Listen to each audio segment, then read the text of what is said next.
Bonjour la famille de la chaîne. Ce que je vais vous raconter aujourd'hui a changé ma vie pour toujours, et je dois le partager car je sais que beaucoup d'entre vous ont vécu quelque chose de similaire. Aujourd'hui vous allez voir comment j'ai réussi à me venger de la meilleure des manières. Imaginez un instant, mon père, un célèbre pasteur, prêchant devant des millions de personnes lors de son gala annuel. Et soudain, les écrans géants derrière lui n'affichent plus des versets bibliques, mais la preuve irréfutable de sa corruption, exposé en direct au monde entier. Ce soir-là, son empire s'est effondré, et c'est moi qui ai tout orchestré. Je m'appelle Léo Dufort, et j'ai 19 ans. Mon père est le pasteur Samuel Dufort, un nom qui résonne dans toute la France grâce à son immense ministère télévisé. J. était son héritier, le prince héritier destiné à reprendre l'empire. J'ai grandi dans le luxe, sous les feux des projecteurs, adulé par une communauté qui voyait en moi le futur de notre Église. Pour eux, ma vie était parfaite, tracée d'avance. Mais au fond de moi, un vide immense se creusait de jour en jour. Cette vie dorée me semblait fausse. Les sermons passionnés de mon père sur l'amour et le pardon sonnaient creux à mes oreilles, surtout quand je voyais comment les choses se passaient en coulisses. Je me suis alors réfugié sur Internet, cherchant un sens, une vérité plus authentique. C'est là que j'ai découvert l'histoire du bienheureux Carlo Acutis, un adolescent italien, génie de l'informatique, qui a mis sa passion au service de sa foi catholique. Son histoire m'a touché d'une manière que je ne saurais expliquer. Une nuit, alors que je lisais sa biographie, j'ai ressenti quelque chose d'incroyablement puissant, une sorte de message clair, une évidence. Était comme si Carlo Acutis lui-même me montrait un chemin différent. J'ai compris que je devais embrasser l'Eucharistie, que ma place était dans l'Église catholique. Était une décision terrifiante, car je savais qu'elle anéantirait tout ce que mon père avait construit pour moi, mais je ne pouvais plus reculer. Avec une naïveté que je regrette aujourd'hui, j'ai décidé être honnête. Je suis allé voir mon père dans son bureau luxueux, aux murs recouverts de bois précieux. Je lui ai tout avoué, ma crise spirituelle, ma découverte, ma décision de me convertir. Il m'a écouté sans dire un mot, son visage se durcissant à chaque phrase. Quand j'ai eu fini, il n'y avait aucune compassion dans ses yeux, seulement une fureur glaciale. Pour lui, ce était pas une question de foi, mais de business. Devant Alain Rocher, son bras droit impitoyable, mon père a prononcé les mots qui ont fait basculer ma vie. Tu n'es pas mon fils. Tu es une victime, un insensé égaré par des idoles papistes. Tu n'as pas ta place ici. Il m'a renié sur le champ, me chassant de sa vie et de son ministère, avec seulement les vêtements que je portais sur le dos. En une fraction de seconde, j'avais tout perdu. Mon monde s'est effondré. Mes comptes en banque ont été vidés, mes cartes de crédit bloquées. Je me suis retrouvé à la rue, sans un sou, du jour au lendemain. La communauté qui m'avait vu grandir, qui m'appelait notre futur pasteur, me tournait maintenant le dos. J. était devenu un paria, un hérétique. Mes amis d'enfance changeaient de trottoir pour ne pas avoir à me parler. L'isolement était total et brutal. J'ai dû accepter un petit boulot dans un centre d'appel technique, travaillant de nuit, pour payer le loyer d'un minuscule appartement insalubre. L'humiliation était quotidienne. Le pire était de voir le visage de mon père sur des panneaux publicitaires géants ou à la télévision, prêchant sur l'importance de la famille et du pardon, alors qu'il m'avait jeté dehors sans la moindre hésitation. Cette hypocrisie a transformé mon chagrin en une colère froide et déterminée. Je savais que je ne pouvais pas laisser les choses ainsi. Il ne s'agissait plus seulement de moi, mais de toutes les personnes vulnérables qu'il manipulait avec ses beaux discours. Il fallait que la vérité éclate. Mon père avait fait une erreur monumentale. Il m'avait sous-estimé, il voyait en moi le fils de pasteur, mais il avait oublié que J. était aussi, en secret, un programmeur autodidacte de génie. Était mon talent caché, mon arme. Écoutez mon histoire jusqu'au bout, et dites-moi, qu'auriez-vous fait à ma place? Écoutez cette histoire jusqu'au bout, et dites-moi. Qu'auriez-vous fait à ma place? Le silence dans le bureau de mon père était plus assourdissant que n'importe lequel de ses sermons. Les murs lambrissés, qui avaient toujours symbolisé pour moi la puissance et la bénédiction, semblaient se refermer sur moi. Je venais de lui avouer ma décision la plus personnelle, la plus sincère. Ma conversion au catholicisme. Je m'attendais à de la colère, peut-être de la déception, mais pas à ce vide glacial dans ses yeux. Il me regardait comme si J. était un étranger, une erreur de calcul dans son grand plan divin. Alain Rocher, son bras droit se tenait près de la fenêtre, un sourire à peine perceptible aux lèvres. Il savourait ma chute. Mon père, le grand pasteur Samuel Dufort, s'est levé lentement de son fauteuil en cuir. Chaque mouvement était calculé, théâtral. Il a posé ses mains sur le bureau en acajou massif, s'est penché en avant, et a prononcé les mots qui ont brisé ma vie en 1000 morceaux. Sa voix était calme, dénuée de toute émotion, ce qui la rendait encore plus terrifiante. C'est, était la voix qu'il utilisait pour conclure une affaire, pas pour parler à son propre fils. « Tu n'es pas mon fils », a-t-il dit, chaque syllabe étant un coup de poignard. « Tu es une victime, un insensé égaré par des idoles papistes. Tu n'as pas ta place ici. » Il n'y avait aucune place pour la discussion, aucun espoir de réconciliation. C'est, était un verdict, une excommunication. En une seule phrase, il a effacé 19 ans de ma vie, m'a renié devant son homme de confiance, et m'a banni de mon propre foyer. J. était sous le choc, incapable de bouger ou de parler, le cœur battant à tout, rompre dans ma poitrine. L'humiliation a été instantanée et totale. Il a fait un signe de tête à Alain, qui a ouvert la porte du bureau. C. était clair. Je devais partir immédiatement. Je suis sorti de cette pièce comme un fantôme, traversant les couloirs du siège des ministères du fort, où, quelques heures auparavant, J. était salué comme l'héritier. Personne n'a croisé mon regard. La nouvelle S. était déjà répandue. J'ai été escorté à la sortie par la sécurité, avec pour seul bien les vêtements que je portais. La porte s'est refermée derrière moi, me laissant sur le trottoir froid de Lyon, seul et complètement anéanti. Ce moment a tout changé. La douleur de la trahison était si profonde, si viscérale, qu'elle s'est rapidement transformée en autre chose. Une sorte de clarté glaciale. En regardant l'immense bâtiment de verre qui abritait l'empire de mon père, j'ai compris qu'il ne s'agissait pas de foi, mais de pouvoir et d'argent. Il ne m'avait pas renié pour avoir trahi Dieu, mais pour avoir menacé sa marque. C'est à cet instant précis, dans le froid et l'humiliation, que la graine de la vengeance a été plantée. Une vengeance juste, une vengeance qui utiliserait la vérité comme seule arme. Avant ce jour terrible, ma vie était une cage dorée. J'ai grandi à Lyon, dans l'ombre immense de mon père. Pour des millions de personnes, J. était le prince héritier, le fils béni destiné à reprendre l'un des plus grands ministères évangéliques de France. On me présentait sur scène lors des grands rassemblements, on me photographiait pour les magazines de l'Aile, Église, et on me préparait à un avenir que je n'avais pas choisi. Je vivais dans le luxe, j'avais accès à tout ce qu'un jeune homme pouvait désirer, mais J. était profondément seul et malheureux. Ma personnalité s'est construite en opposition à ce monde de faux-semblants. Alors que tout le monde autour de moi était extraverti et charismatique, J. était introverti, observateur. Je préférais la compagnie des livres et des ordinateurs à celle des foules en adoration. Mon père voyait ma nature calme comme une faiblesse à corriger, une timidité qui nuirait à l'entreprise familiale. Il ne voyait pas que pendant qu'il prêchait, j'apprenais à voir à travers les gens, à comprendre les systèmes, qu'ils soient humains ou informatiques. Mes valeurs ont toujours été en décalage avec celles de son ministère. On parlait d'humilité depuis des scènes coûtant des millions d'euros, de charité tout en roulant dans des voitures de luxe. Cette hypocrisie me rongeait de l'intérieur. Je cherchais quelque chose de vrai, d'authentique. Je me souviens des rares moments passés avec ma mère avant qu'elle ne décède.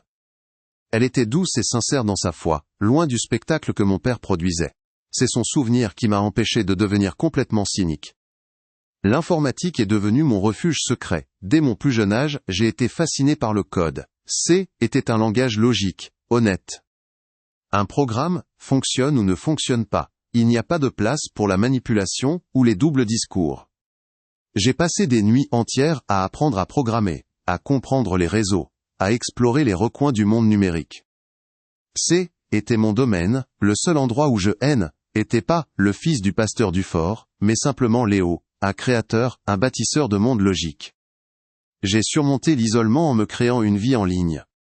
J'avais des amis dans des communautés de programmeurs du monde entier, des gens qui me jugeaient sur la qualité de mon code, pas sur mon nom de famille. C'est cette compétence, développée dans l'ombre pour échapper à la lumière aveuglante de mon père, qui allait devenir mon plus grand atout. Il pensait que je perdais mon temps avec des jeux d'ordinateur, ignorant qu'il me laissait forger l'arme qui causerait sa perte. Les relations importantes de ma vie étaient rares. Il y avait le souvenir de ma mère, bien sûr. Et puis il y avait le père Michel, un prêtre catholique âgé qui tenait une petite librairie près de chez nous. Je m'y arrêtais parfois après l'école, attiré par le calme et l'odeur des vieux livres. Il ne m'a jamais jugé, ne m'a jamais poussé à quoi que ce soit. Nous parlions de tout, d'histoire, de philosophie, et parfois, timidement, de foi. Il était tout ce que mon père N était pas, humble, érudit, et authentiquement bon. Ce qui était en jeu avant ma chute, C, était bien plus qu'une fortune ou un héritage. C, était mon identité, mon avenir, ma famille. En choisissant de suivre ma conscience, je savais que je risquais de tout perdre. Mais je n'avais pas réalisé à quel point la rupture serait brutale et totale. Je pensais naïvement qu'un père, même déçu, aimerait toujours son fils. Je me trompais lourdement. Pour Samuel Dufort, la loyauté à la marque passait avant les liens du sang. Ma crise spirituelle a atteint son paroxysme une nuit, alors que je naviguais sur Internet, comme d'habitude. Je suis tombé par hasard sur l'histoire du bienheureux Carlo Acutis. Un adolescent italien, un génie de l'informatique comme moi, qui avait utilisé ses dons pour cataloguer les miracles eucharistiques. Son histoire a résonné en moi d'une manière incroyable. Il avait concilié la foi et la technologie, la passion et la dévotion. Il était la preuve que je n'étais pas obligé de choisir entre qui j'étais et ce en quoi je croyais. Cette nuit-là, j'ai ressenti une certitude absolue. Ce N n'était pas une voix audible ou une vision, mais une conviction profonde, une sorte de téléchargement dans mon âme. J'ai compris que le chemin que je devais suivre menait à celle, Église catholique, à l'Eucharistie que Carlo aimait tant. Était une décision terrifiante, mais libératrice. Pour la première fois de ma vie, je prenais une décision pour moi-même, guidé par une conviction qui venait du plus profond de mon être. La perte de ma position sociale a été immédiate. Du jour au lendemain, je suis passé du statut de célébrité religieuse à celui de paria. Les gens qui me demandaient des autographes la semaine précédente traversaient la rue pour éviter. Mes amis, fils et filles d'autres personnalités du ministère, ont bloqué mon numéro. J était devenu un fantôme, un sujet de ragots murmuré dans les couloirs de l'église. L'isolement était une arme conçue pour me briser. Ma vie avant le conflit était donc un paradoxe. J'avais tout matériellement, mais rien spirituellement. J était entouré de monde, mais terriblement seul. J était admiré pour un rôle que je détestais, et méprisé, pour la seule chose authentique que j'ai jamais faite. Cette dualité a forgé ma détermination. Mon père m'a tout pris, mais il m'a laissé l'essentiel, mes compétences et une cause juste pour laquelle me battre. Je n'ai jamais été un combattant. J'ai toujours évité la confrontation. Mais en me jetant à la rue, mon père a réveillé en moi une force que j'ignorais posséder. Ce N était pas de la haine, mais un besoin impérieux de justice. Un besoin de montrer au monde le vrai visage de l'homme, qui se cachait derrière le masque du pasteur aimant. Il fallait que la vérité éclate, non pour me venger personnellement, mais pour tous ceux qu'il trompait. L'ironie de la situation était douloureuse. Mon père prêchait chaque semaine sur le pardon et l'amour inconditionnel de Dieu, le Père. Pourtant il avait été incapable de faire preuve de la moindre compassion envers son propre fils. Cette contradiction flagrante était le fondement de son empire, une magnifique façade cachant une structure vide et corrompue. C'est cette structure que je devais exposer. Le poids de la perte était immense. J'ai perdu un père, une maison, une communauté, un avenir. Mais en perdant tout cela, je me suis trouvé moi-même. Libéré du poids des attentes, J était enfin libre de devenir la personne que J était censé être. Un homme de foi, certes, mais aussi un stratège numérique. Un apôtre moderne, dont le champ de mission serait les serveurs et les bases de données de l'empire de mon père. Il est très important que vous vous abonniez à la chaîne et que vous laissiez un j'aime sur la vidéo pour que YouTube recommande cette histoire incroyable à plus de personnes. Ainsi vous nous aidez à répandre l'évangile à travers de vrais témoignages. Alors s'il vous plaît, aidez-nous dans cette cause si noble. Les portes vitrées des ministères du fort se sont refermées derrière moi avec un claquement sec, un son qui a scellé la fin de ma vie d'avant. Je suis resté un long moment sur le trottoir, hébété, le bruit de la ville de Lyon m'agressant de toutes parts. Il faisait froid, et je n'avais qu'une veste légère. Dans ma poche mon téléphone et mon portefeuille, mais je savais déjà qu'il ne me servirait plus à rien. Mon père N était pas du genre à faire les choses à moitié. L'excommunication était financière autant que spirituelle. J'ai essayé d'utiliser ma carte de crédit pour acheter un simple café, histoire de me réchauffer et de rassembler mes esprits. Refusé. J'ai tenté de retirer de l'argent au distributeur. Compte bloqué. En quelques minutes, la réalité m'a frappé de plein fouet. J.N. était plus Léo Dufort, l'héritier. J. était un sans-abri de 19 ans, sans un euro en poche. La rapidité de l'exécution était conçue pour me briser, pour me faire ramper et supplier son pardon. Mais ça n'a fait qu'attiser une braise de colère au fond de moi. La première nuit a été la pire de ma vie. Je n'avais nulle part où aller. Les amis que je pensais avoir étaient tous liés à l'empire de mon père.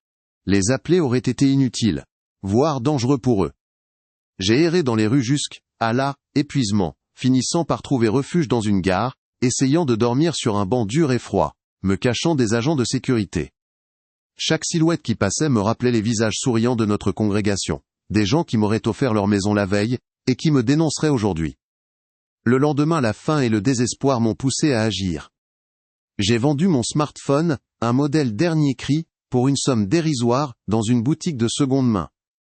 Avec cet argent, j'ai pu manger un repas chaud et payer quelques nuits dans une auberge de jeunesse miteuse.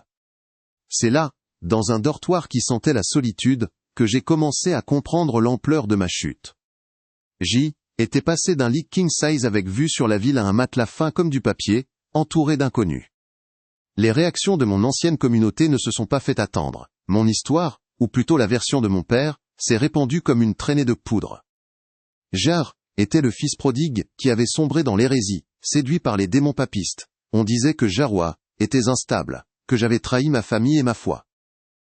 Personne n'a cherché à entendre ma version. J était jugé et condamné sans procès. Les messages de soutien sur mes anciens profils sociaux ont été remplacés par des insultes et des prières condescendantes pour mon âme perdue. Une fois j'ai croisé dans la rue une famille que je connaissais depuis toujours. Ils étaient des piliers de l'église. La mère m'avait souvent pincé la joue en me disant que je serais un grand homme de Dieu. En me voyant, leurs sourires se sont figés. Ils ont attrapé leurs enfants par la main et ont traversé la rue précipitamment, comme si J était contagieux. Cette humiliation silencieuse m'a fait plus mal qu'un coup de poing. J était devenu invisible, un fantôme dans ma propre ville. J'ai rapidement compris que je devais disparaître pour survivre. J'ai trouvé un travail de nuit dans un centre d'appel d'assistance technique, un de ces emplois sans âme, où l'on répète les mêmes phrases à des clients mécontents. Le salaire était misérable, mais était une bouée de sauvetage. Personne là-bas ne savait qui G était. Pour eux, était juste Léo, le jeune qui travaillait dur, et ne parlait à personne. L'anonymat était devenu mon seul luxe. Avec mon premier salaire, j'ai loué un petit studio dans un quartier mal famé. C était à peine plus grand qu'un placard, avec une douche qui fuyait, et des voisins bruyants. Mais C était à moi. C'est devenu ma forteresse, mon sanctuaire. C'est là que j'ai acheté un vieil ordinateur d'occasion, ma seule fenêtre sur le monde, et, sans que je le sache encore, mon futur arsenal. Je passais mes journées à dormir et mes nuits à travailler ou à coder. Le contraste avec ma vie d'avant était brutal. Je me nourrissais de pâtes et de conserves, alors que je me souvenais des dîners de gala où le champagne coulait à flots. Mais étrangement, au milieu de cette misère, je me sentais plus libre que jamais. Je n'avais plus de rôle à jouer, plus d'attentes à satisfaire. J était au bas de l'échelle, et de là, le seul chemin possible était de remonter. Le plus difficile était de voir mon père partout. Son visage était sur des bus, des panneaux d'affichage, des publicités à la télévision. Il souriait, parlant d'amour, de pardon, et de l'importance des liens familiaux. Chaque fois, était comme une nouvelle gifle. Il prospérait sur le mensonge qui avait détruit ma vie. Son hypocrisie était pas seulement une faille de caractère. Était le moteur de son succès. Un soir, épuisé après mon service, je suis passé devant une petite église catholique, ouverte tard. J'ai hésité, puis je suis entré. L'odeur de l'encens et le silence feutré m'ont enveloppé. Il n'y avait pas de projecteur, pas de caméra, juste quelques personnes priant dans la pénombre. Je me suis assis au fond et j'ai laissé les larmes couler, des larmes de tristesse, de rage, mais aussi d'un étrange soulagement. C'est dans ces moments de calme que ma douleur a commencé à se transformer. Le chagrin s'est mué en une détermination froide, comme l'acier. Mon père m'avait renié, humilié, jeté à la rue. Il pensait m'avoir détruit. Mais il avait commis une erreur fondamentale. Il avait oublié qui j'y étais vraiment. Il avait oublié les milliers d'heures que j'avais passées seul dans ma chambre, non pas à jouer, mais à apprendre le langage des machines. Il me voyait comme une victime, un jeune homme faible et influençable. Il ne voyait pas le stratège qui observait son empire de l'intérieur depuis des années. Il avait sous-estimé son propre fils. Il avait sous-estimé le pouvoir de la vérité dans un monde numérique qu'il essayait d'exploiter, mais ne comprenait pas vraiment. Ma foi, loin de éteindre dans l'aile épreuve, s'est renforcée. Je n'ai pas demandé à Dieu de me venger. J'ai demandé la force et la clarté pour faire ce qui était juste, la justice, pas la vengeance. Je me suis souvenu de la citation de l'Al, Évangile de Luc. Car il n'est rien de caché qui ne doive être découvert, ni rien de secret qui ne doive être connu et mis au grand jour. Ces mots sont devenus ma mission. Mon père utilisait la technologie pour manipuler les âmes. Moi j'allais utiliser cette même technologie pour révéler la vérité. Ce N était plus une affaire personnelle entre un père et un fils. C était devenu un combat pour toutes les personnes vulnérables qu'il exploitait avec ses discours mielleux et ses algorithmes prédateurs. Le plan a commencé à prendre forme dans mon esprit, non pas comme une explosion de colère, mais comme un script Python, logique, précis, inéluctable. Je n'allais pas l'attaquer de front. Je n'allais pas crier à l'injustice. J'allais me glisser silencieusement dans les fondations numériques de son empire, et le laisser s'effondrer sur lui-même. La chute m'avait tout pris, mais elle m'avait donné l'essentiel, une cause et une arme. L'humiliation quotidienne était le carburant, qui alimentait mes longues nuits de codage. Chaque panneau publicitaire, avec le visage de mon père, était un rappel de mon objectif. Il avait construit son château sur le sable de la tromperie. J'allais simplement apporter la marée. Le père Michel, le vieux prêtre libraire, a été le seul contact que j'ai gardé de mon ancienne vie. Je suis allé le voir un après-midi, méfiant. Il m'a accueilli sans poser de questions, m'a offert un thé chaud et m'a simplement écouté. Il n'a pas jugé mon père, ni ma colère. Il m'a juste dit, la vérité a son propre chemin, Léo. Parfois elle a juste besoin de quelqu'un pour lui ouvrir la porte. Ces paroles ont renforcé ma résolution. Je n'y était pas un vengeur haineux. J était celui qui allait ouvrir la porte. Mon père et Alain Rocher avaient construit une machine sophistiquée pour exploiter la foi des gens. C était poétique, d'une certaine manière. J'allais utiliser la machine pour exposer le mécanicien. Mon isolement est devenu ma plus grande force.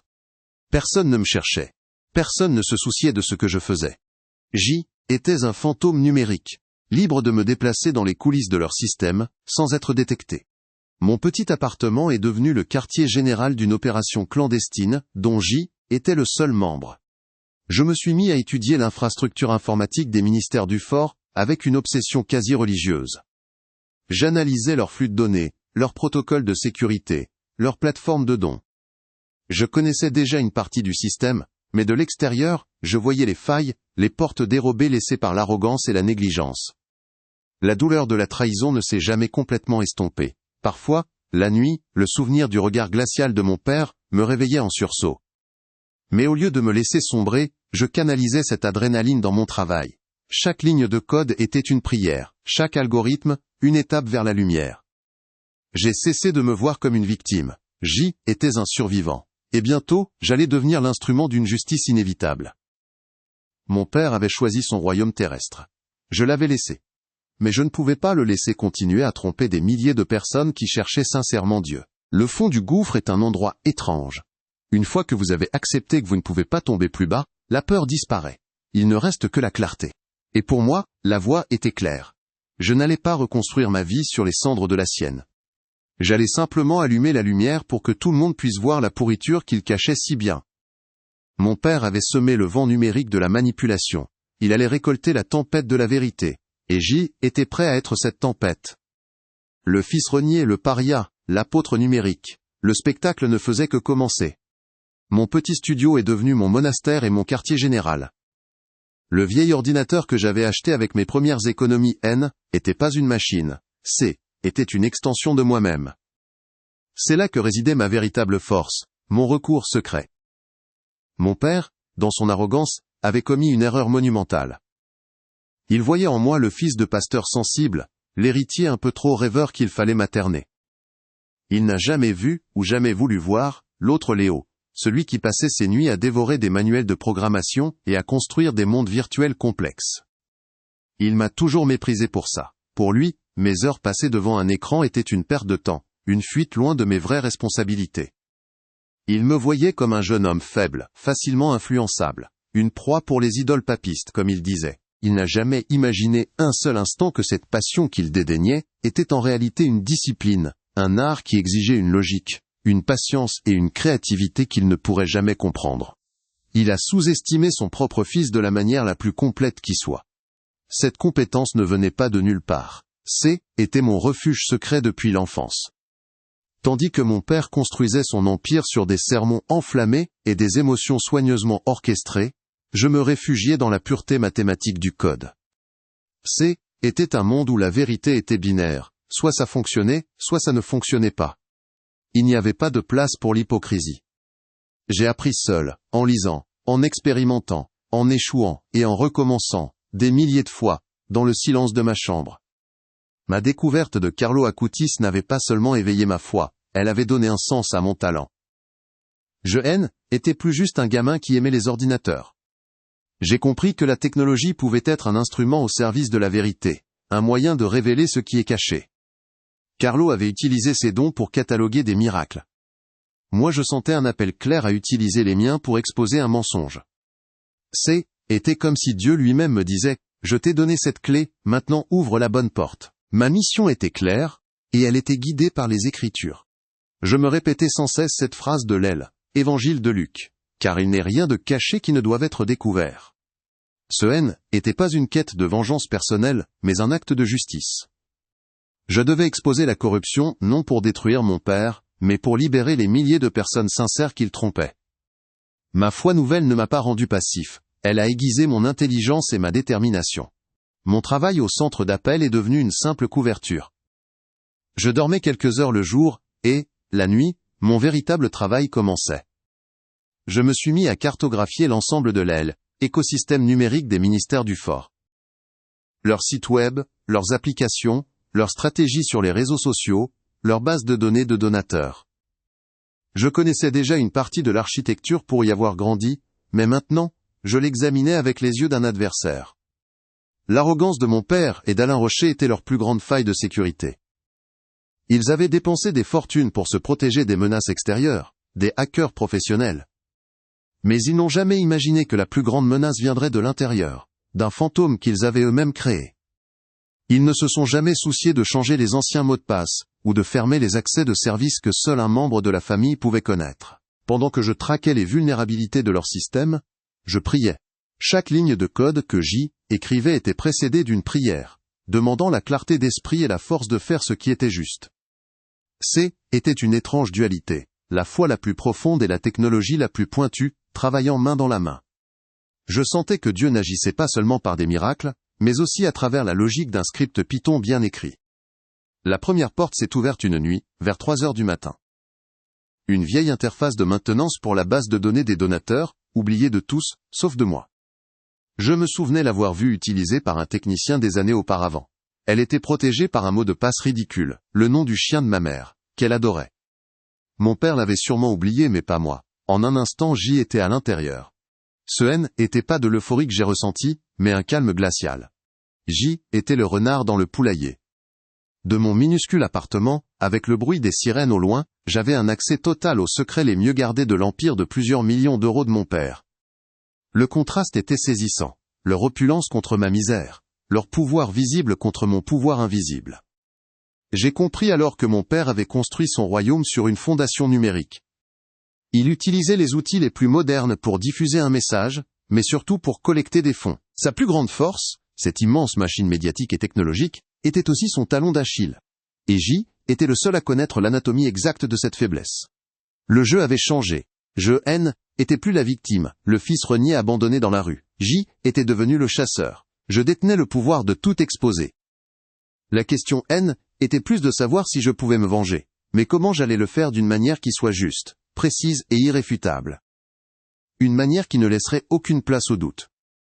Mon père avait choisi de me renier pour protéger sa marque, son business.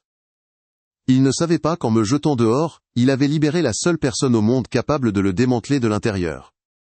Il avait transformé son héritier en son juge. Il avait sous-estimé le pouvoir de la foi, et surtout, le pouvoir d'un adolescent avec un ordinateur et une juste cause à défendre.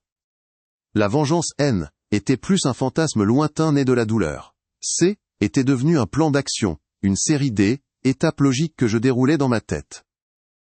Je n'allais pas voler d'argent, ni diffuser de rumeurs.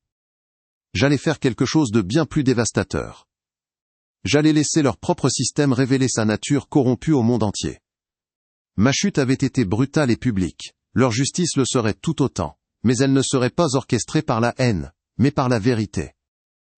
Et dans le monde numérique que j'habitais, la vérité est une arme absolue. Le compte à rebours avait commencé. L'apôtre numérique était prêt à livrer son premier et unique sermon. Avant de révéler comment la vengeance s'est produite, il est très important que vous vous abonniez à la chaîne et que vous laissiez un j'aime sur la vidéo, pour que YouTube recommande cette histoire incroyable à plus de personnes. Ainsi vous nous aidez à répandre l'Évangile à travers de vrais témoignages. Alors s'il vous plaît, aidez-nous dans cette cause si noble. La nuit du gala annuel, la moisson de la foi, était le point culminant de l'année pour mon père. Était son plus grand spectacle, retransmis en direct à des millions de personnes. De mon petit studio, je regardais la diffusion sur mon vieil ordinateur. La scène était baignée de lumières violettes et dorées, un décor extravagant pour un sermon sur l'humilité. Mon père, les larmes aux yeux, parlait des veuves et des orphelins, exhortant les fidèles à donner généreusement. Je connaissais ce discours par cœur. Était son chété, œuvre de manipulation. J'ai attendu le moment précis où son émotion était à son comble, le moment où les cœurs et les portefeuilles étaient les plus ouverts. Le moment est venu. D'une simple ligne de commande tapée dans le terminal de mon ordinateur, j'ai lancé le script. Il n'y a pas eu de bouton rouge spectaculaire, juste la pression silencieuse de la touche Entrée. Était l'aboutissement de mois de travail nocturne, de planification méticuleuse et de prières intenses. Le code, que j'avais baptisé Veritas, s'est glissé à travers les failles de sécurité qu'il n'avait jamais pris la peine de corriger. Il a pris le contrôle de la régie vidéo, contournant tous les protocoles. Le signal était envoyé. Il n'y avait plus de retour en arrière possible. La vérité était en route. Sur scène, derrière mon père, les immenses écrans LED qui affichaient des versets bibliques et des images inspirantes ont commencé à scintiller. Au début, était subtil. La foule a dû penser à un simple problème technique. Mon père, en professionnel aguerri, a tenté d'ignorer la distraction, élevant la voix pour maintenir l'attention de son public. Mais le scintillement s'est intensifié, se transformant en un chaos de pixels désordonnés. Dans la salle de contrôle, la panique devait s'installer, mais ils étaient impuissants. Mon code les avait enfermés dehors. Le spectacle N était plus le leur, était le mien. Soudain, le chaos a cessé. Les écrans sont devenus noirs pendant une seconde, puis se sont rallumés, affichant non pas des images de louanges, mais des lignes de texte blanc sur fond noir. Était l'interface de leur propre algorithme prédateur, la main du berger, fonctionnant en temps réel. Le public pouvait lire, cible, veuve, 78 ans. Vulnérabilité, anniversaire du décès du mari. Action, envoyer vidéo, message du ciel. Objectif, don de 5 000 €. Une autre ligne est apparue. Cible, homme, 45 ans. Vulnérabilité, perte d'emploi. Action, envoyer, prophétie de percée financière. Objectif, 1 500 €. Un murmure a parcouru la foule, se transformant en un grondement de stupeur. Les gens sortaient leur téléphone pour filmer la scène surréaliste. Mon père s'est arrêté net au milieu d'une phrase. Il s'est retourné lentement, et j'ai vu son visage se décomposer sur mon écran. Le masque du pasteur aimant est tombé, révélant un homme piégé, horrifié.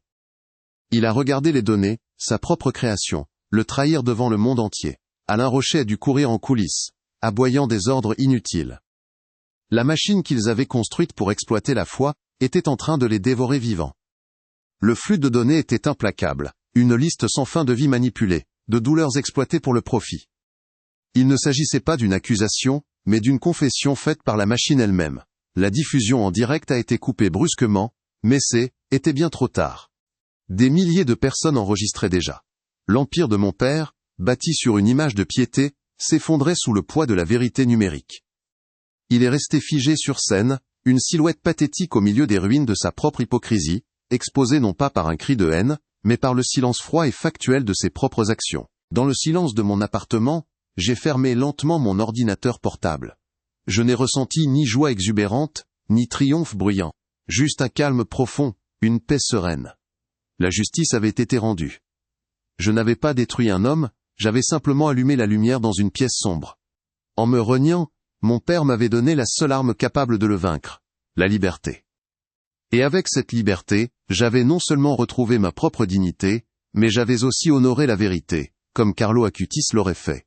Ma vengeance, haine, était pas un acte de destruction, mais un acte de révélation. Si vous êtes arrivé jusqu'à la fin de la vidéo, commentez la phrase « Jésus est bon » et n'oubliez pas de vous abonner à la chaîne pour continuer à recevoir d'autres histoires comme celle-ci.